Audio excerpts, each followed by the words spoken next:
Welcome to Proclaiming Justice, a podcast from PJTN that focuses the light of truth on vital issues in today's headlines that impact every American. I'm your host, Laurie Cardoza Moore, founder and president of Proclaiming Justice to the Nations, and I'm here to educate, motivate, and activate you to action. I want to arm you with the truth and the facts you'll need to fight and preserve our constitutional republic and uphold the Judeo-Christian values our nation was founded upon. Welcome to Proclaiming Justice, a PJTN podcast where we shine the light of biblical truth on vital issues from today's headlines that impact every American, Jew and Christian, people of faith, and people of conscience. I'm your host, Laurie Cardoza Moore. On this week's podcast, we are going to continue our conversation about critical race theory and its impact on our judicial system. Joining me back on the podcast today is PJTN Senior Academic Fellow Dr. Sandra Alfonsi to help inform our audience about this threat to our children and our republic. If you missed the last episode of this podcast, you will find it and our previous podcast lineup on our website at pjtn.org, as well as all the other platforms that you use to access your favorite podcasts. I also want to remind you to listen and share this and all of our previous podcasts with your family and friends so that they can become more informed about this and other related issues. Ladies and gentlemen, I want to welcome back to Proclaiming Justice, Dr. Sandra Alfonsi. Dr. Alfonsi, you're becoming a regular on the show. There's so much to cover. Welcome back. Very happy, thank you. I'm happy to be here with you and with your people. So it's a pleasure. Thank you. Thank you. It's an honor to have you as well. So let's continue our conversation because we've still got a lot of information to go over. And for our audience, if you missed the previous podcast on this interview with regards to critical race theory and our legal system, I want to encourage you to go back and listen to the previous podcast because that way you'll have a greater understanding and foundation as to the conversation that we're going to have today. So we're going to continue to talk about the impact this critical race theory is having on our legal system, especially as it pertains to our law schools. Now, Dr. Alfonsi, in the midst of our changing culture, one issue has always remained a constant, and that has been our system of justice, the rule of law. We could never have imagined that our judicial system would also be the target of a hostile takeover by the Marxists. And we are literally being taken over from within. What began as a critique of neutral principles of justice became mainstream in America's law schools.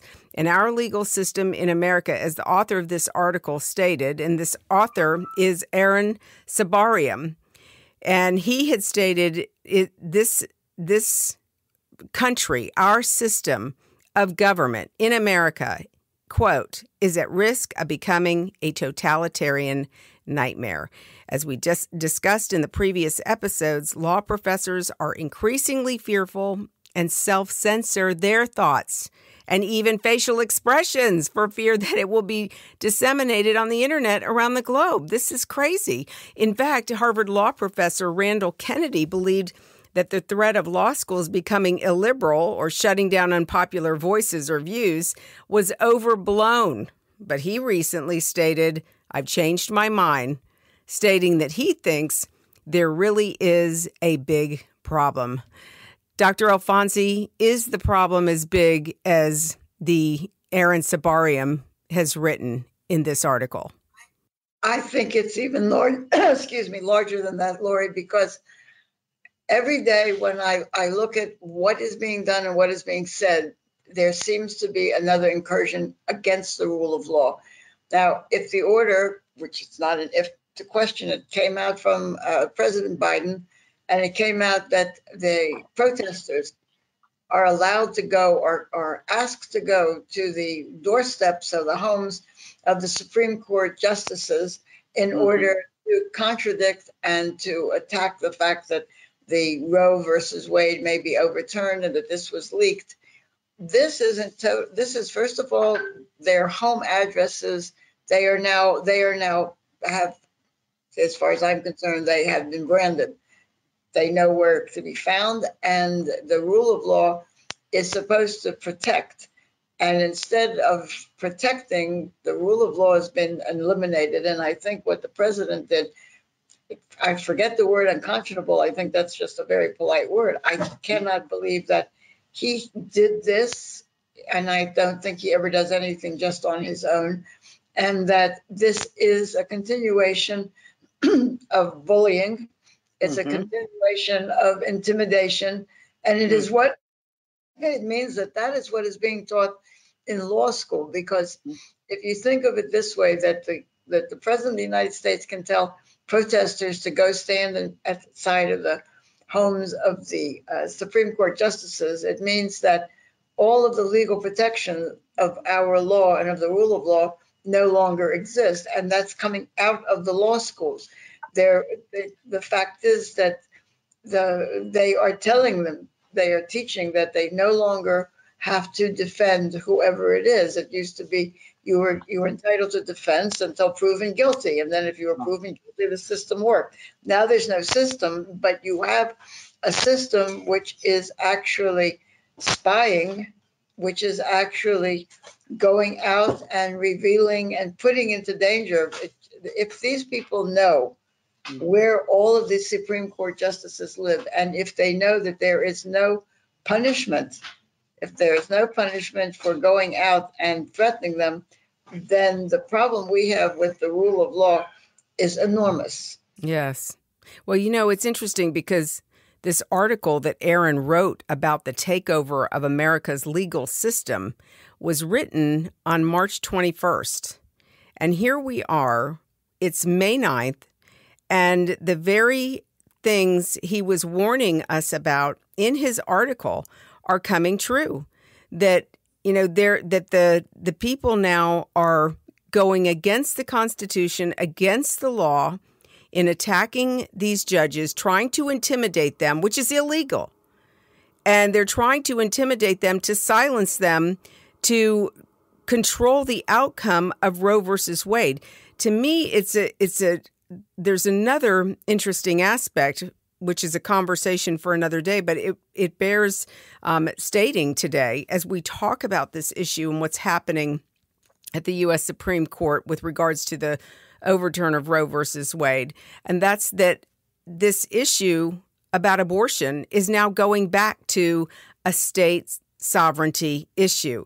It's time for Americans, just as an aside, we have to push back to our state government, our state legislatures. These are issues that should be governed and should be that we the people of our states should take up this issue. It never should have been a decision by the U.S. Supreme Court. And now here we are almost 50 years later, we're writing what I believe is a judicial wrong, what eventually happened.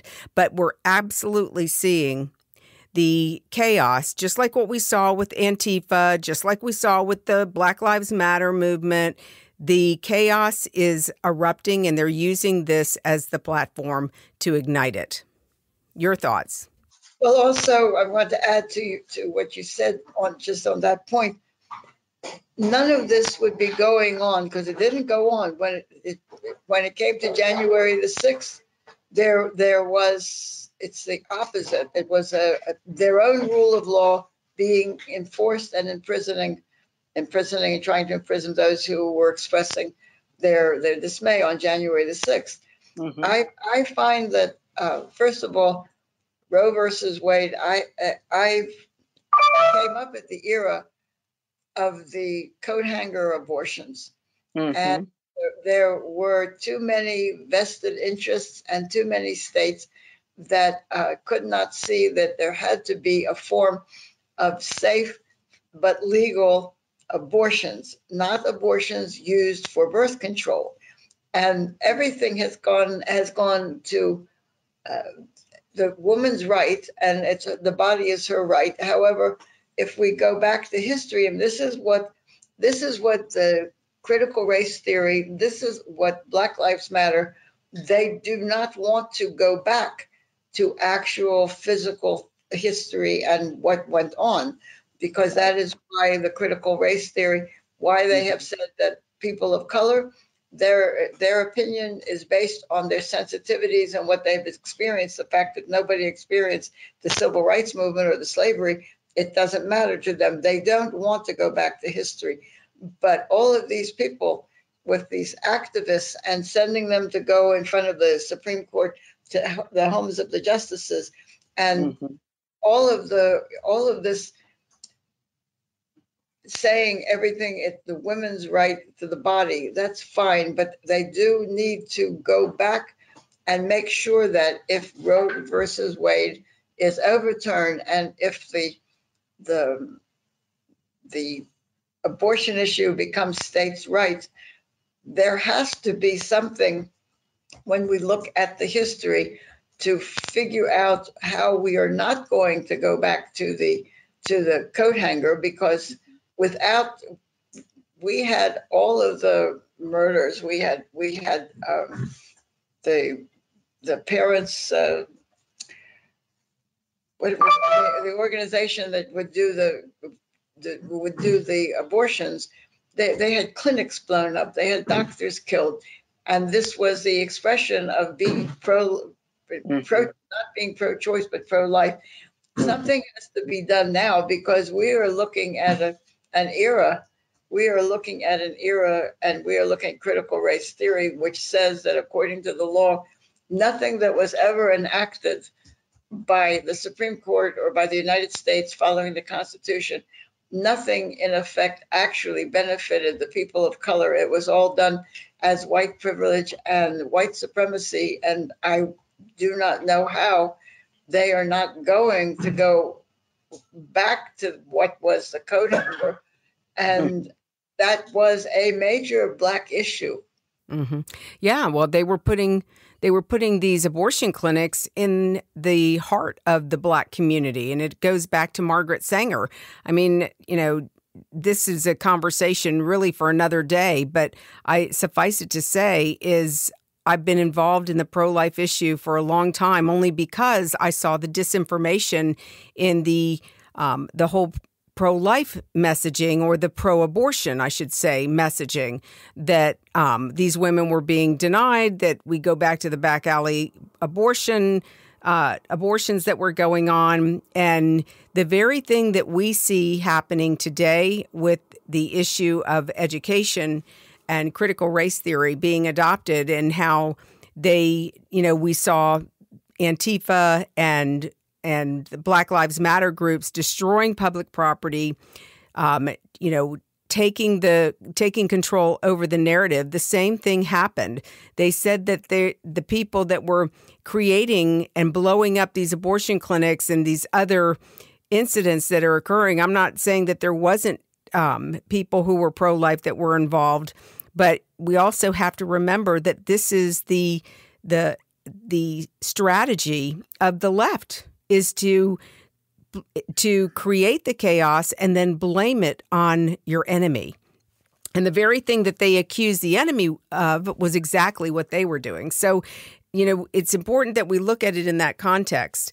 But getting back to this issue, we've seen with regards to law firms, the pressure of this movement against the judicial or the legal system, even as far back as 2011, when law firms had been pressured to drop their clients that were not politically correct, like fossil fuel companies and foreign universities and a GOP-controlled House of Representatives and employers challenging, Biden's vaccine mandates. And of course, we saw it with President Trump. This is this trend that we are watching happen, where law firms will not represent these clients because of fear of retaliation. This is extremely dangerous, as we have been talking about the last couple of weeks. And if we don't get a handle on this, and the legal system, if the lawyers are going to bow to the pressure of these organizations and for fear of being targeted, then where are we going to have justice? How are we going to have justice in this country? we won't have justice, Laurie, and a lot of it is not bowing. Actually, they're presenting themselves as bowing to the pressure, etc. But I believe that they have had too many years of indoctrination to be bowing. I think that they're using that verbiage in order to do what they want to do. And while we're talking, I thought, actually, if we look at the 1960s, when the Marxism came over to this country, and the leftist Marxists realized that they would never have a workers' revolution. They will never have a revolution out on the street. I think we are now looking at the moment in time where those leftists, who probably are gone by now, but what their philosophy isn't, that we are looking at the moment in time where Marxism, as it was in the Soviet Union, as it was in China, I think that we have arrived at the means of making a revolution out on the street. And I don't think that it's just happening. I think that it has been well orchestrated. And because a couple of times CRT came out with statements, and I found one that I put in to send to you for Governor DeSantis, that Black Lives Matter is to the CRT. It is the light that they light for the revolution. Mm-hmm. And they said it, and I read it the first time, and I read it again to make sure I understood. And it is that systemic racism, the accusation of systemic racism, did not come from CRT. It came from BLM, and that fact has always stuck in my mind, that Black Lives Matter starts a revolution out on the street. And CRT is now saying that the blacks are the ones who are oppressed, the whites are the oppressors, and the law firms do not have to represent anyone else. And therefore, I think we have arrived at a terrible moment in history in the United States, where the violence of the Marxism in the Soviet Union, we have lit the firecracker for that over here. Mm-hmm. Mm-hmm. Yes. So there's another, the former Solicitor General who led the 1998 investigation of Bill Clinton, Ken Starr, stated, at a time when fundamental freedoms are under assault around the globe, it is all the more imperative that American lawyers boldly stand up for the rule of law. In our country, that includes, especially now, the representation of controversial causes and unpopular clients. That's Ken Starr. And he even sees the threat that this movement is having on the judicial system. So, you know what, Laurie, if you read in between those lines, that is like the carte blanche to defend anything Antifa does, to defend anything the CRT does. We want to think that it means that those of us who are not leftists and Marxists, we are entitled to representation. And if you, it just dawned on me, and I thought that's a perfect way of saying that whatever Antifa did, whatever it does, whatever happened out on the streets with George Floyd, all of that, they are entitled to that type of representation. It's frightening, right? Because it doesn't necessarily say that we are entitled. It's looking at which side is that due, because we questioned the legal, we've questioned the Supreme Court, we certainly questioned the law firms and that represented George Floyd's the cause, and we said, but it doesn't. They are guilty, and we're now being told that no matter how unpleasant, they need to be represented, and I wonder who the they really is. Yeah, absolutely. You're absolutely right. And, I think back years ago to the whole tobacco industry. Remember how, looking at that issue, and that was a big controversial issue. People were blasted. Legal firms were blasted for representing the tobacco industry. I mean, yes, it works both ways. It cuts both ways. whether it's Antifa creating its violence, or whether it's, the tobacco industry or the pro-life cause. Everybody has a right to a free and fair trial. Unfortunately, now the pressure, as we are examining, as we're talking about this issue, now the pressure is to silence any representation. If anybody does represent a view that the left, the Marxists, do not agree with, then they become the prime target in the absolute attack on shutting down these voices and shutting down people's freedoms and their constitutional rights. And financially, the condition that the United States is in now, people are unable to even envisage finding a lawyer, paying legal fees. It's the left is underwritten and subvented and has wonderful social services for free. And those who do not belong to that persuasion are the ones that are drowning in America right now. Mm-hmm. Yeah. It's interesting because during that time, that period when the Black Lives Matter were protesting, and I want to just preface Black Lives Matter, the anti-Semitic, racist Black Lives Matter, ladies and gentlemen. But during their protests in 2020, the Massachusetts Superior Court Judge Shannon Friesen vowed on Facebook to, quote, never be silent or complicit again in any courtroom or in any courtroom. And unfortunately, when she stated, let me finish this. She said, never be silent or complicit again in any courtroom or any context.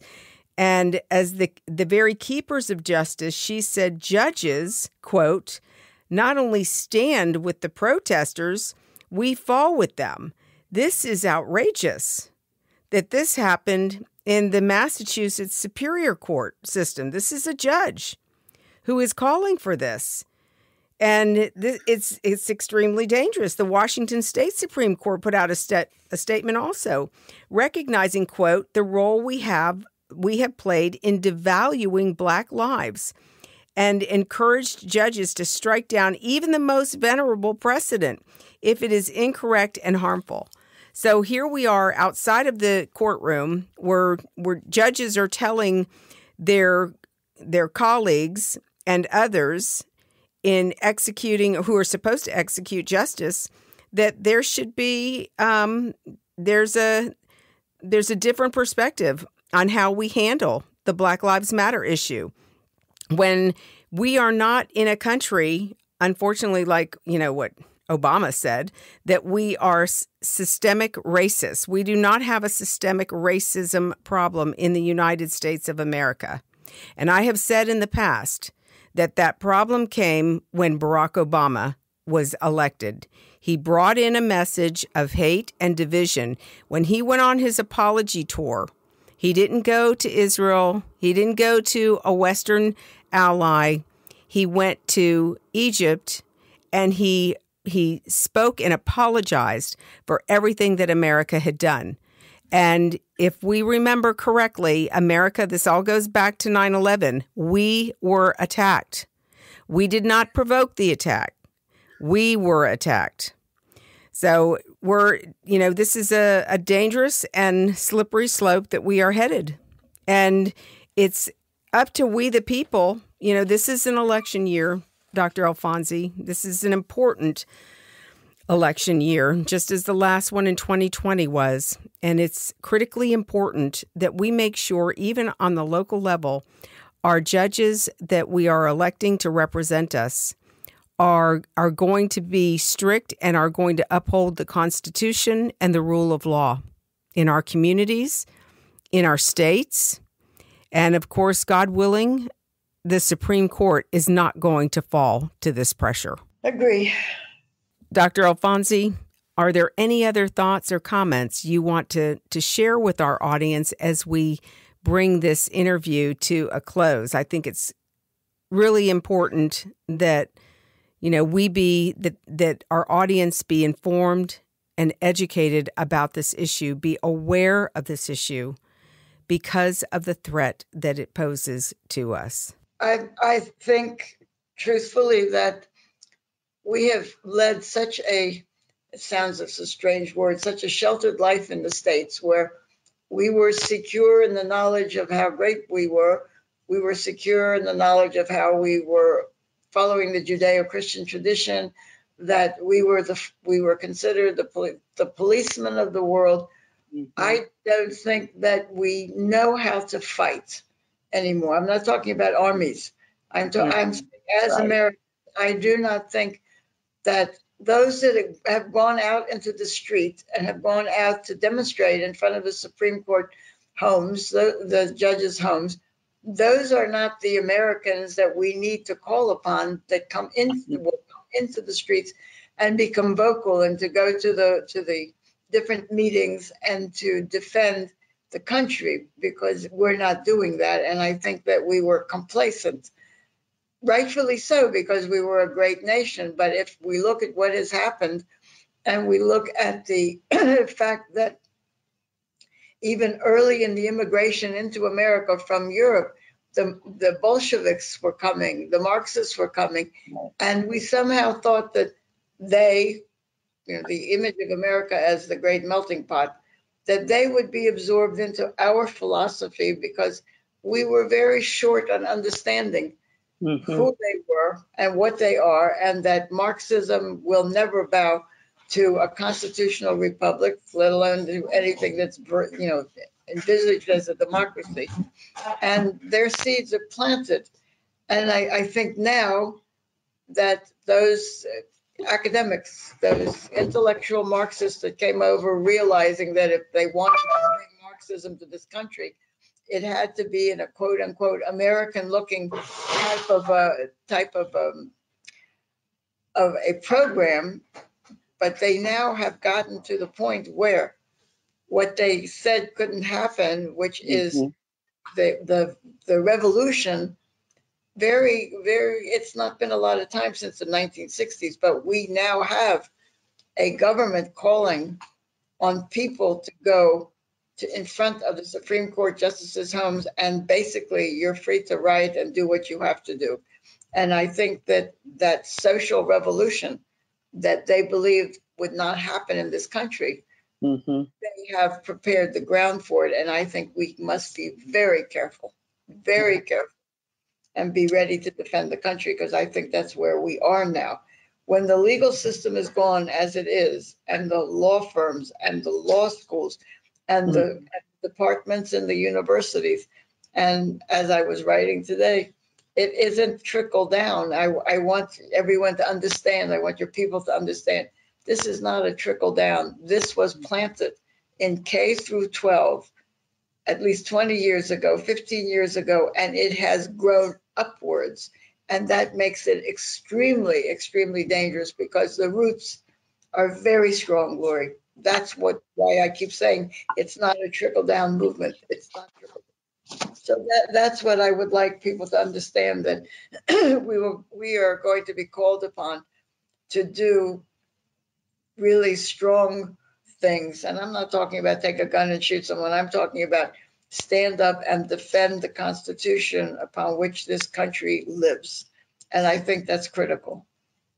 Absolutely. Absolutely. Thank you so much, Dr. Alfonsi. I want to close with a quote from Noah Phillips, who is also an FTC commissioner.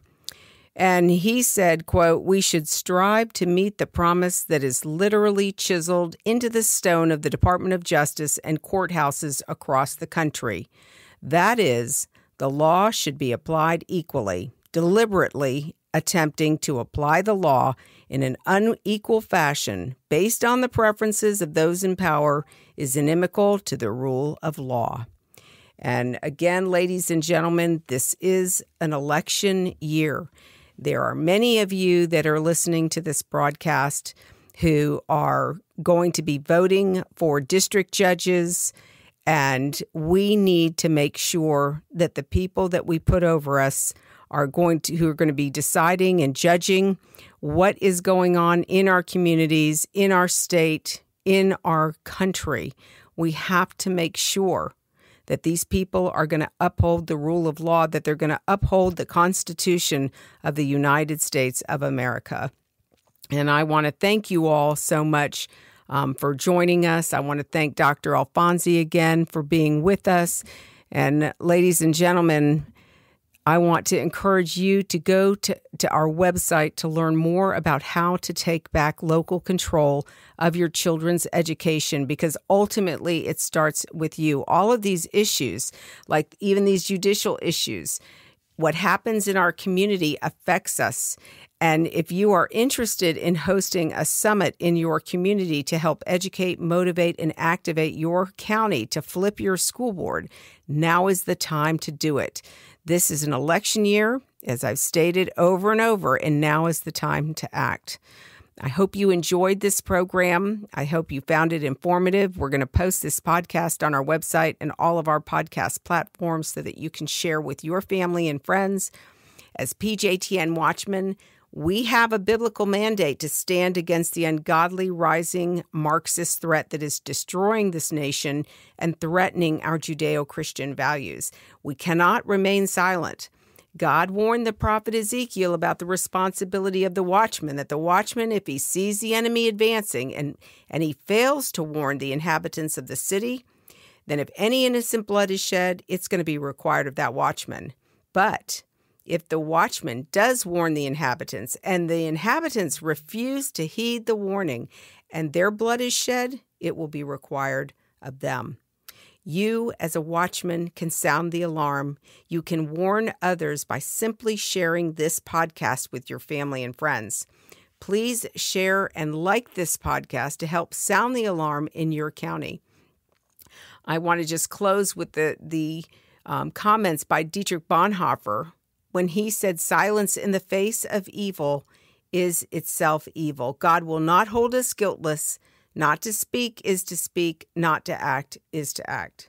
And in closing, don't forget to join us for next week's podcast as we continue the issue of all of these threats that we are facing in our communities, in our states, and in our country, and how you can get involved in combating anti-Semitism and taking back local control of your community and your children's education. I also want to remind you that if you have not signed up to become a PJTN Watchman, you can help support this effort and more programs just like this one for just $20 a month. With your generous monthly donation, you can ensure that PJTN remains on the front lines and in the headlines, but we can't do it without your faithful prayers and financial support. I hope that you will prayerfully consider supporting our mission as we educate, activate Jews, Christians, and all people of conscience to stand on the front lines of this all-encompassing war. I want to just leave you with the sobering statement by Abraham Lincoln when he said, "The philosophy of the classroom in one generation will be the philosophy of the government in the next." God bless you, and thank you for all you do on behalf of our Jewish brethren, the State of Israel, and these United States. Thank you again for joining me on this edition of Proclaiming Justice. Please share this podcast with your family and friends. For more information about how you can get involved, please visit our website at pjtn.org. As a PJTN Watchman, you can help us keep up the fight to preserve our freedom for our children and their children for such a time as this.